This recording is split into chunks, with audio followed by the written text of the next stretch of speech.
the overseas guys' involvement in Scotland is, there are becoming more and more of them. So that's why it's caught up on the radar. For me, as a Scot, and as someone who has played for Scotland, it's a tough one, because if someone gets flown over from New Zealand and plays for Scotland ahead of me, having not been in the country for a long time, and he doesn't really understand the history behind it, I would be pretty angry. At the same time, I don't think the resources within Scotland are significant enough to challenge at the very top end without these guys. And you've seen, for me, I played alongside Dan Parks. Now, Parks, he came over, he had Scottish qualification, and when he was in a Thistle jersey, there was nobody who was prouder to play for Scotland than him, and who wanted to win for Scotland more than him.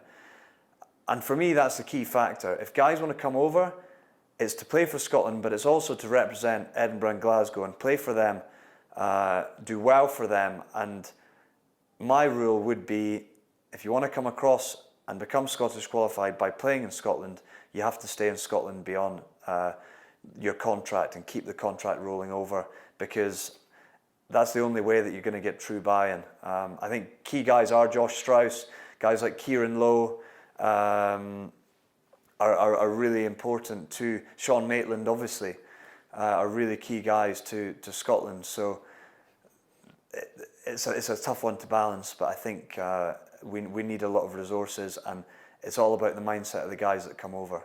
To play international rugby has to be a privilege, and you've got to earn that privilege.